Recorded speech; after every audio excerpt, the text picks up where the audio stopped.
All right, welcome everybody to episode 4 of Tabletalk RPG, the Twitter Spaces podcast about all things tabletop from Andrews McNeil Publishing. Joining us today is Adam J. Rose, who is the principal event manager for Grim and Perilous Studios. He's contributed to Zweihander, which, along with Daniel D. Fox, helped win the gold ENNIE for Best Game and Product of the Year at Gen Con 2018. He's also a contributor on Flames of Freedom. Welcome, Adam. Thank you so much for taking the time to join us today. Yeah, thank you for the welcome. It's a pleasure to talk to you. Yeah, definitely. So we like to split these episodes into kind of two segments. Mm-hmm. The first being kind of a little bit of discussion around the titles related to AU. So Flames of Freedom and in your case, Zweihander in particular, especially. And then secondly, we really like to talk to our guests about how they are as players themselves, kind of their play styles, either as game runners, and really the influences that they bring to both their writing and to game design. You have obviously a really long career and history in both game design and writing aspects, approaching both Zweihander and Flames of Freedom. So I'd love to kick off talking about Flames of Freedom in particular as we go into this long 4th of July weekend. Yeah, I guess that'd be appropriate. Yeah, exactly. So as Flames of Freedom was first kind of entering its kind of nascent stages, as the ideas for it were coming together with Daniel and with Rio and with yourself, what was something that attracted you to the idea of doing an RPG in this setting, or of approaching the historicity of the American Revolution as a setting for fantasy? Well, I think the time period in and of itself was what really had a draw for me. A lot of the games that are powered by Zweihander take the folklore that is there and makes it real. And so I was interested in seeing what sort of magic, folklore, and practices there were in that time period. And some of the creatures and everything that would be involved with that, as well as just seeing how we could apply the Zweihander mechanics to where guns had advanced a little bit more than they were in the Renaissance times. Yeah, definitely. What are some differences as far as possibilities that you feel were most opened up? There's obviously differences in technology, but also the setting itself being kind of the expanse of early America and being so, undominated and unconquered. I feel like there's a lot of spooky stuff out in the trees. That is equally as scary to the idea of a lot of the things present in Victorian settings. What was a piece of folklore or a monster or source of inspiration that you found that you maybe hadn't ever heard about before in creating Flames of Freedom? Yeah, well, I am not sure if I'm pronouncing this word correctly, but what had intrigued me a lot was the man-dog. Mm-hmm. And my role mainly in Flames of Freedom was largely the same as it was in Zweihander, and that was mainly focusing on the mechanics and the rules. Mm-hmm. So it's the monsters were originally developed by Sean, and he corrected me on the pronunciation. I think it's Van Daney, but I'm not sure. And he took the pass on them, and then I went in to developmentally edit them. And I think he did a pretty decent job at taking that story that was there and showing some of it that could be presented through the use of mechanics. Mm-hmm. The stats and their traits that they have. Mm-hmm. When you're approaching creating a monster like that, stats-wise, do you think it's more important to level a challenge toward players, or do you think it's more important to fit within the mechanics a creature that's going to be challenging, but that still embodies its source material as far as the legend? That's a great question. In this particular game with this system, we don't have to worry as much about it being a challenge for the players. And that's one of the wonderful things about this system, is that someone could just pick up a rock and throw it, and do enough damage with that rock because of exploding dice that you could take them all the way to slain from unharmed. And it's a joke around my table when I GM that the setting I GM using Zweihander is post-apocalyptic, but so there's like submachine guns, all that stuff, but the players are not worried if I use a weapon like that. They're worried if I pick up a rock or a broom. Because I tend to roll 6s on those as opposed to the weapons that you should actually be scared of. So that long answer comes to, I'm not as worried about making it a challenge as I am to making sure that the creature adheres to the principles that we set down for the threat level that it says it is. So if it's like a creature that seems a little bit too easy, then like the GM will probably throw a few more out there, and just through sheer volume, that's going to be a much larger threat, making it a little bit more difficult. Mm-hmm. Yeah, it's the notion of being overwhelmed versus difficulty in a singular threat, almost. It's an interesting approach, and it's one that I feel like in Zweihander in particular gives players much more of a chance to improvise and gives them much more of a chance to kind of realistically react to a threat, especially in what's objectively a very rustic setting. There's obviously items, and there's obviously systems of magic, and there's obviously weaponry that enhances people's ability, but something that I feel is so core to Zweihander in particular is really it's part of the career system, and that I really like is that it really does make you feel like a person in the universe that you've been set in, and really kind of an average person, and not that decreases your ability to be heroic or villainous, but it really, really does open a whole bunch of possibility for what you can and can't do, reacting as an individual within these universes. And, that applies, I think, both to the fighting system when it comes to being able to use things like rocks or brooms or improvise that way. But I also think on the role-playing side, it offers a lot of possibility. So can you tell us maybe about a character that you've run recently that kind of fits within that view of character? Sure. So to make sure I understand this question, you want to know about a character that may not have been able to do like extra heroic things that can still find a purpose in this game. Absolutely, yeah. My current character that I am playing in Daniel's game is that way. She is a divine caster. She follows the custodian because we're using the Zweihander gods. And I'm role-playing her that she's never been in a real fight. And even though she has access to some spells that have to deal with the undead, and the campaign has to do with the undead, the last fight that we got into, my character ran up to be able to see the enemy, and then decided to take out her sling that she was using. So the nuances of the rules say that if you arm yourself at the beginning of your turn, it doesn't cost any action points. But I moved up and then decided to do that. And the reason I did that is because then narratively I said, oh, Clovis always tells me to arm myself first. And because this other character has been trying to train her, and she's just not really getting that. Pretty wise in a lot of other areas, but just not when it comes to tactics. And so that was a nice little laughing moment. And so the fight was pretty tense. We had somebody that wound up using a fate point, but afterwards, because she has the ability to heal, and she has the ability to make sure that some of the undead can't get back up through some use of spells, then I still feel like I can contribute, even though statistically I'm not very good at fighting. I think it's an excellent example. I think it really is a great demonstration of the approach to play in Zweihander overall, which is really, to me, defined by the notion of being kind of unceremoniously thrown into circumstances that are hugely out of the ordinary, but being more or less an ordinary person yourself.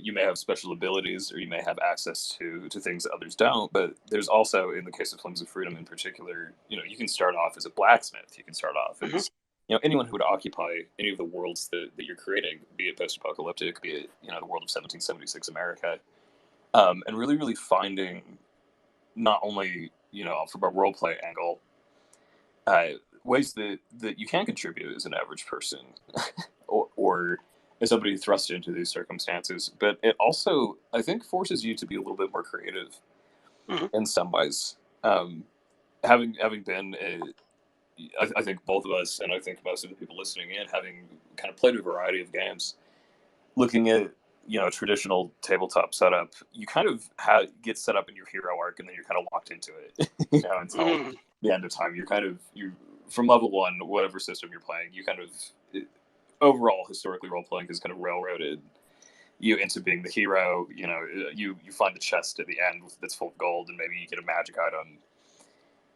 And something that I love in particular about these systems is really a focus on more of the nuance of what it means to be heroic, and maybe not necessarily making the right decisions all the time, because they're decisions made out of the necessity of survival. And that, I think, fits in really excellently with the themes and with the archetypes presented in Flames of Freedom. I think the notion of revolutionary spirit, I think the notion of historically where Flames of Freedom is set, is it really was, unless you were one of the key players, as with Zweihander, unless you're massively powerful, unless you have money and influence, you really are a person thrust into this world. To survive. Yeah. Back before the pandemic, and when we were going to Gen Con, it was still involved giving a lot of people pitches as they come up and ask, hey, what's this about? And the same holds true for Flames of Freedom as it does for Zweihander. I normally say, okay, well, in a lot of role-playing games, including everyone's, favorite RPG, you are heroes that are there to save the world or, go on a big quest. But in this, you are an ordinary person put in extraordinary situations. And that, I think, is a great way to sum up everything that you have to do. And with the professions in Zweihander and Flames of Freedom, you don't have to chart out your path from the beginning. And so when it comes time for you to move into the next profession, then you can reevaluate. Even if you did have a plan, you can go, well, this campaign has been about this, and I've been doing a lot of this. So, I was originally thinking about being a grenadier, but perhaps I should go blacksmith instead, because, I've been trying to craft all of this stuff here, and, I'd love to be able to make weapons, etc., for the party rather than throwing bombs, which I may have a hard time getting because of the campaign. So there is that ability to change things up. Yeah, absolutely. I wonder if we could pivot a little bit and talk about approaching that from a mechanics angle. In particular, when we look at other systems, Pathfinder and D&D in particular, not to single them out, but in most other systems, when you look at stat blocks for characters, and when you look at the way that rules are set up to handle character stat blocks, they are really, really exaggerated for the most part. People's ability to ward things like acrobatics, or the amount of damage somebody can withstand, or somebody's physical ability to even do something as simple as climb over something, is out of necessity for the simplicity of storytelling, often really, really exaggerated. As you were first looking at Zweihander as it was initially being written, and later on in Flames of Freedom, and really the approach overall with Growing Perilous, how did you begin to first approach making mechanics more realistic to how they would correspond to an average person's physical abilities?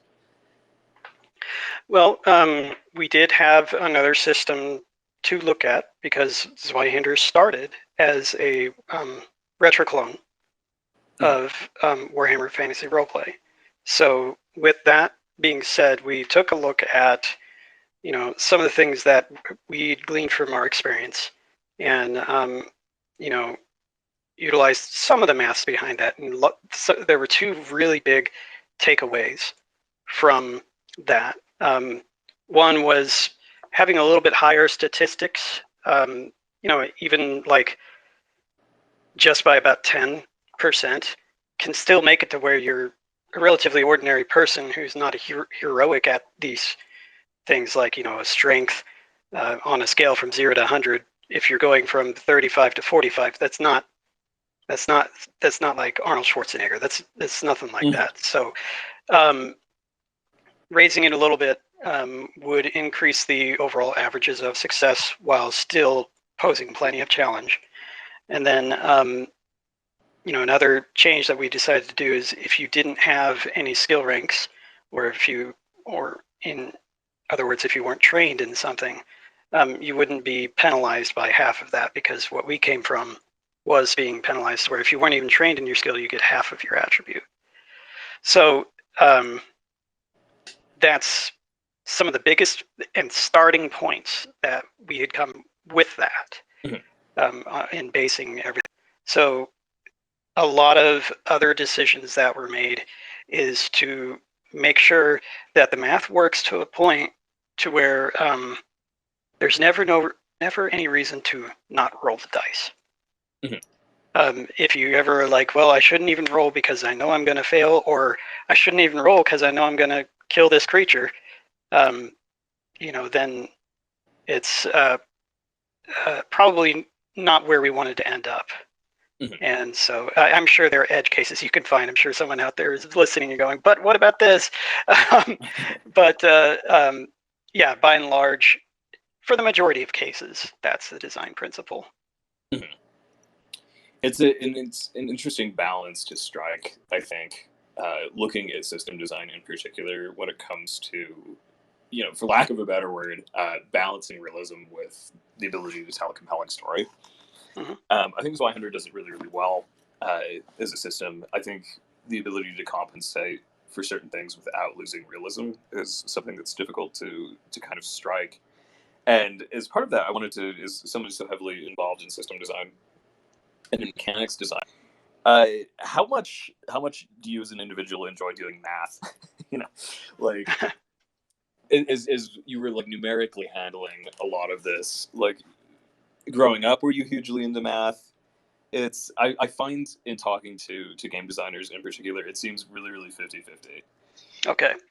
Well, I myself am 50-50, so it depends on the circumstance, right? So I actually like math quite a bit, but I hated with a passion math class, because for one thing, I was not organizational at all, and there was and I was also a lot less humble than I am now.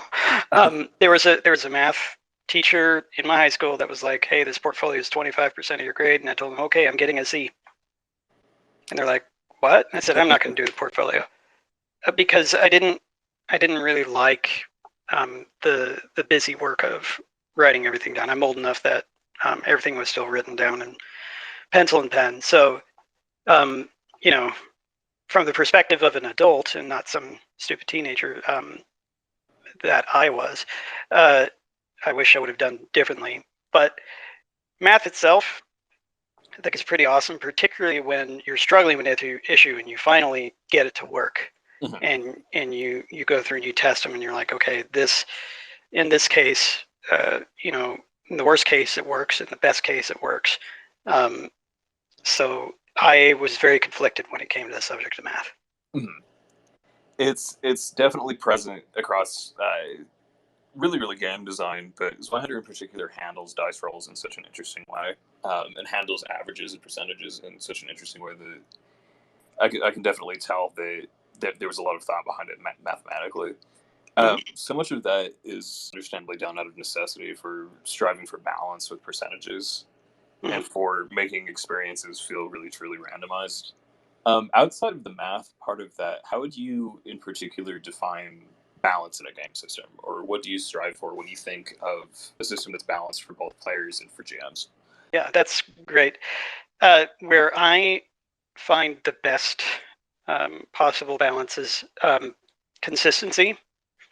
So, for instance, Zweihander in and of itself is an exceptions-based system. You have a pretty simple rule set that's like 10, 20 pages. I think how to play is like 20 pages long. And then the rest of the system is, okay, how can you break these rules?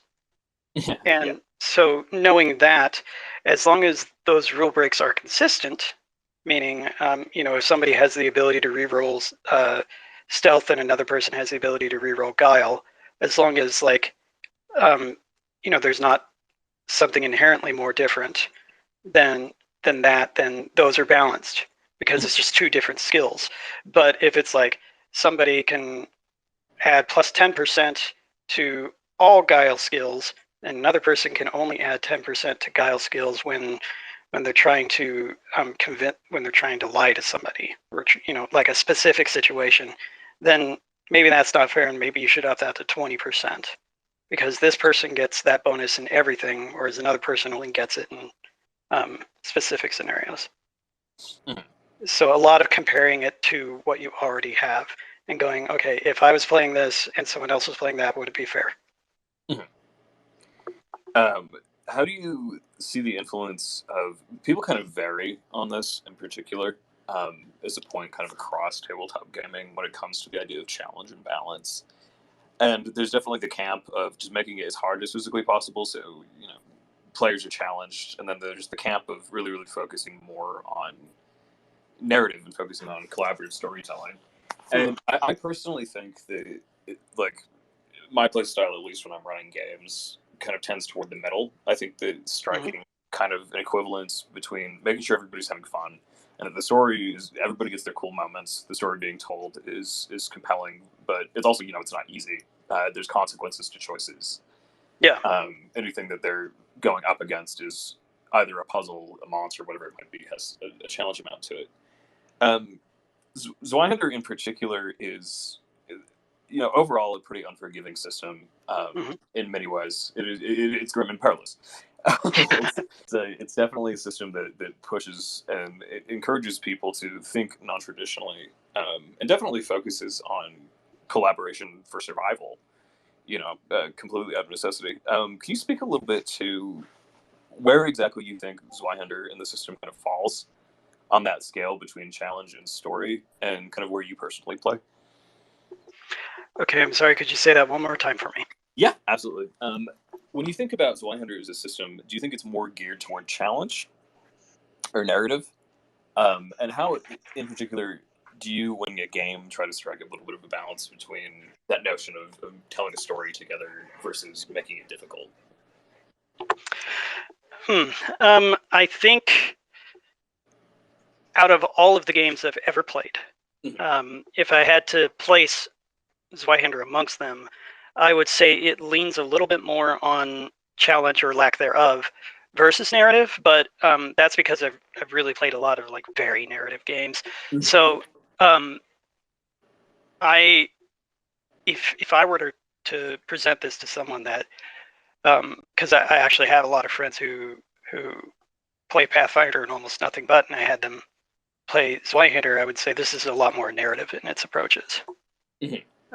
So if I absolutely had to answer, I would say it's a little bit more on the challenge side, but there are ways that they can handle that. Plus, with some of the changes that are coming into the starter kit and what was introduced in Flames of Freedom, I think it's moved closer to narrative, where, for instance, you could spend a fortune point to change the narrative, as long as the GM agrees, and as long as it's reasonable and makes sense. So I think as I've watched it evolve, it is going closer to narrative.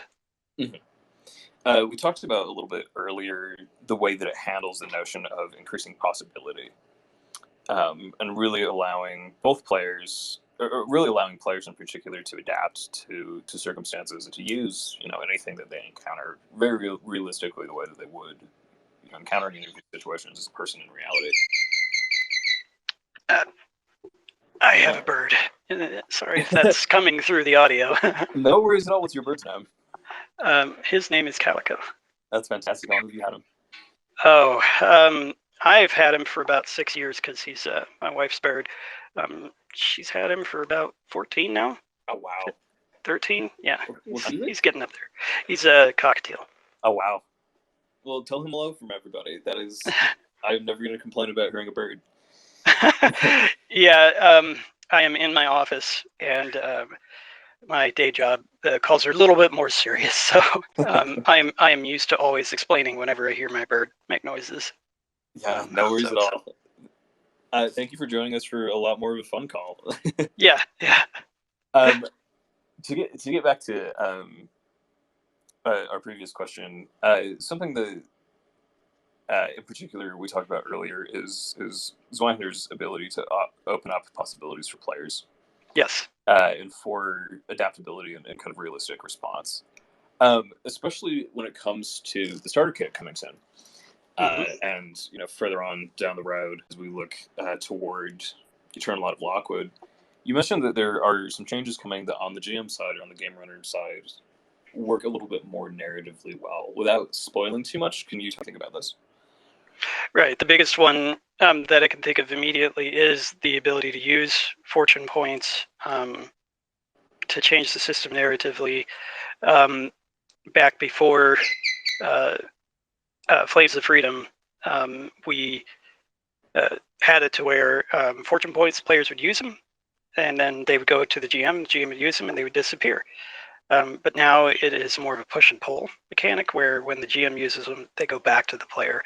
So that opens up even more possibility for the players to take control of the situation. Let's see. As far as other changes in the starter kit, the biggest one I'm thinking of right now that I know has been talked about is that we now have rounds as opposed to just turns. And even though that's much more of a mechanic sort of situation, it has kind of solidified it to where when it is structured time, it can be more focused on that. That's the best answer I can give because a lot of my focus for the starter kit and Flames of Freedom was purely on the mechanic side. I wasn't as involved in a lot of the writing and wasn't as closely looking at it like I was with Zweihander and being familiar with that. So. Yeah, well, we definitely want to talk mechanics today, so it's absolutely fine. Mechanically, looking forward toward the starter kit, we've kind of talked a lot on social in particular, and we've spoken with Daniel in particular too on this show about the starter kit coming soon and about really what we're excited for people to see in it. Overall, when it comes to Zweihander, when you look at, I'm absolutely the kind of person that loves to have like a ton of rule books on my shelf. I love to have like my great big stack of monster manuals and everything. But something that Daniel and I talked a little bit about, and something I'd love to talk to you about, is looking at the core rule book of Zweihander, looking at Flames of Freedom. They're substantial books. You can definitely use them to weigh something down if the wind's blowing too hard. And that's, again, fantastic if you're somebody who loves really thick rule books, if you're someone who loves tabletop and has been doing it forever and wants to eat up as much as you can. But something we were talking about with the starter kit in particular is the notion of accessibility with it and of making rule sets approachable and the idea of making the way that narratives are spun in Zweihander more accessible to people who are encountering it for the first time, people who've maybe only played Pathfinder or D&D or branching out into systems looking for new challenges. As you were working on the starter kit and as you were approaching it from the experience of somebody who was so involved with the creation of the original, what would you say are some changes or maybe some things that you've learned from the initial version, this starter kit, that you're hoping that new players are going to pick up on or that are going to make it more approachable or exciting for people who are getting into Zweihander for the first time? Well, one of the things that is, it seems so minute, but we've already received a little bit of feedback from people who've received like session 0, I think it's called, for their quick start. When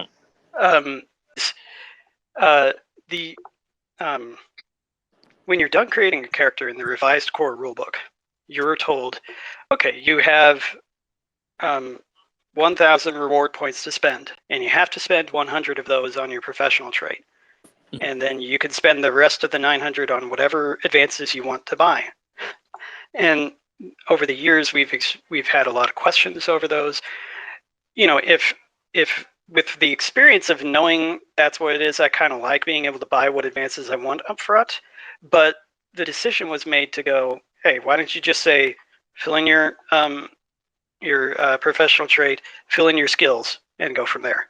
And people have had a lot more they make that a lot easy. Like, they've taken to that a lot more easy. Don't have to ask any questions. And we've even had some thank yous on the Discord for that. That's fantastic. I think that when people approach games, the experience in character creation is really so fundamental. The ability to place yourself within, the world of any game, going through the process of doing that is really your first introduction to a new system as a player. And I think with the starter kit in particular, it does really simplify that process in many ways. It makes it more exciting in many ways, but it can tailor things much more specifically with a greater deal of ease. Something that brings up that I think is something we can talk about a little bit with Zweihander in particular is really the notion of the profession system, and how vastly it differs from kind of the archetypes that we find in other systems where, it's not the classic, rogue hero bard. It really is a greater degree of possibility because the archetypes present are much more firmly rooted in reality. They're much more firmly rooted in the experience of realistically occupying a world and approaching it as somebody thrust into circumstances that are kind of beyond their control. That's really, really tackled in the character creation system that you just talked about, really emphasizing to new players kind of infinite possibilities that are available and the ease of accessing them. What is something in particular that you would want to say to people that are curious about approaching Zweihander for the first time, or who might want to start running a game? Well, we actually have a couple of people who are wanting to start running a game that I'm having over tonight because AMU's going to Gen Con. Grim and Perilous is starting that. So I'm training up 2 new GMs for Grim and Perilous Studios tonight. I'm glad you asked that question. So, first off, I would say if you're going to GM Zweihander, make sure you understand the how to play section more than anything else. Like, everything else will come with time because, whether it's in combat, whether it's in overland travel, wilderness travel, like all those other things, it all ultimately boils down to being a skill test. So some systems, they'll say, use this skill in some circumstances and use this attribute in others. And Zweihander, at least as of right now, will never make you call out an attribute to roll for. And to my knowledge, won't in the future, but, I don't know what's on Daniel's mind all the time. So is anybody? So that's the biggest thing I would drive home is, like, make sure that you understand that and remember that almost everything is a skill test. Yeah, lots of dice to roll. It's an approach that I definitely appreciate. Thank you as well for that shout out. AMU will be at Gen Con this year. We're looking forward to seeing all of you there. We will be there in conjunction with Blackbirds, Zweihander, and Flames of Freedom for the Zweihander Power titles in particular. And we'll have Eternal of Lockwood there as well as the starter kit. So we're excited to show people, and we're excited in particular to have some games going there that people will be able to join. That's coming up really quick here. That's in just about a month. A little too quick. So if you're listening out there and you haven't got your tickets yet, now's the time. Also, if you're interested in making a little money GMing, and you know how to GM Zweihander, heck, you don't even really need to know, but if you're willing to learn, I think we still have some spots open for some GMs. We do. We're looking for some slots to fill. Yeah. So I know I have seen the survey link put out on by AMU. It's been put out by us too. So come join us, have some fun, play some game with people. How awesome Zweihander can be. Absolutely. And when I say Zweihander, I mean the umbrella. Yeah. There are a lot of really awesome titles under that umbrella. Yeah. All right. We have about 5 minutes left for this episode here. If anybody out there in the audience wants to toss up a hand, there's a little button down to ask questions if we want to take questions for 5 minutes, or we can just wrap with a couple more questions from me, and we will call it an episode. Yeah. I'll, All right. I'll answer anything. So. Perfect. That's what we like to hear. All right, we've got that question select open, so if anybody wants to toss up a hand who's out there at the audience, they're more than welcome to. I'll keep an eye out for those. In the meantime, I'm just going to hit you with a couple rapid fire questions really quickly. Sure. Before we're ready to go. So, first of all, when it comes to running games and playing as a player, what would you say is the biggest difference in your approach to running versus being a character? In character, Sorry, in character, I want to move things along and I want to progress the story. As a GM, I think some of my players would even say, "Hey, could you maybe plot hammer a little bit more?" Because if the players don't really take actions to move the story along, I won't either. Because if they're sitting there talking with an NPC and the NPC starts making small talk and they start making small talk, I'll do that as long as they're happy to. Mhm. So sometimes some of my other players start getting on the player who's doing that, and they're like, "Hey, come on, ask him a question." And so, as a player, I'm a lot more likely to move the storyline along than as a GM. As a GM, I'm largely running a world that reacts to the players. That's my style. Mhm. If there's, I mean, it's an entire world there to explore, and if people are exploring it, then I definitely want to let them do that. Mm-hmm. I want people to be able to see the work that's been put in, so I definitely understand that. When you are running a game and you have a new player at the table, Mm-hmm. maybe somebody who's exploring the system for the first time, or maybe somebody who hasn't even played tabletop for the first time, what's something that you think is important as a game runner to emphasize or to really prioritize when you have somebody new? Well, one thing that I would do is I would make sure that they sat next to me. That way, if they felt like they had any questions, they could ask. But I think something that I recently saw that was Daniel's idea was to assign them a battle buddy. Mhm. And that's somebody that they can turn to and ask questions during combat, on how to make skill tests, on how to do all of that. So that's been really good because right now we've got two new-ish players at our table on Wednesday nights, and I'm Sarah's battle buddy, and another guy named Tim is Paige's battle buddy. So I think that's a wonderful idea. Someone who knows the system well enough that can be there. That's also a player, so that the adversarial versus neutral approach that the world can have can remain. Mm-hmm. Yeah, it definitely frees up. Not only the player themselves a little bit more, but also whoever is game running isn't stopping Mm-hmm. every now and then to explain a rule or say when to roll. So that's a great approach. Mm-hmm. I'm gonna have to apply that at my own table. That's a really great way to get people introduced, I think. Yeah.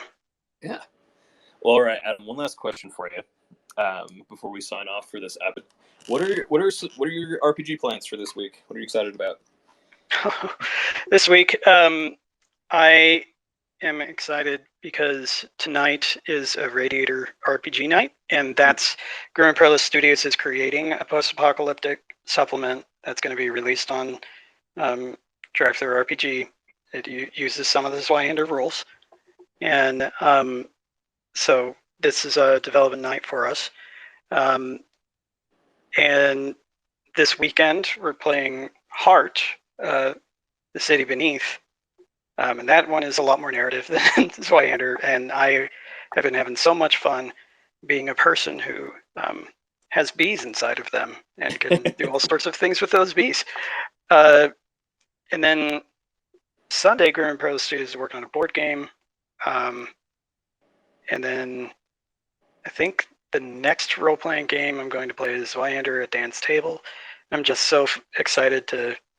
He every now and then indulges me because he knows that I like to play with undead in the campaign, and I like to play as a servant of the custodian. And so every 3 years or so, he'll give me that campaign, and that's what we're going through. So Sounds yeah, like you have got an excellent week ahead of you, and yeah, all of us get to see too eventually. So that's even more fun. yeah. It is out there on the Zweihander YouTube channel, and you can watch us play and watch me play a character who has never been in a fight before. Awesome. We'll get a link up to that right in this post after this episode. Adam, thank you so much for joining us once again. It's been great sitting and talking to you. Yeah, it was good to talk to you too. Thanks for having me. All right, everybody. If you are interested in what we talked about today, Zweihander and the Zweihander Starter Kit are currently available, and we are excited to get you in game. I've been your anonymous narrator. Thank you so much for joining us for Table Talk RPG Episode 4 with Adam Rose. Have a great one, everyone. Thank you, Anon.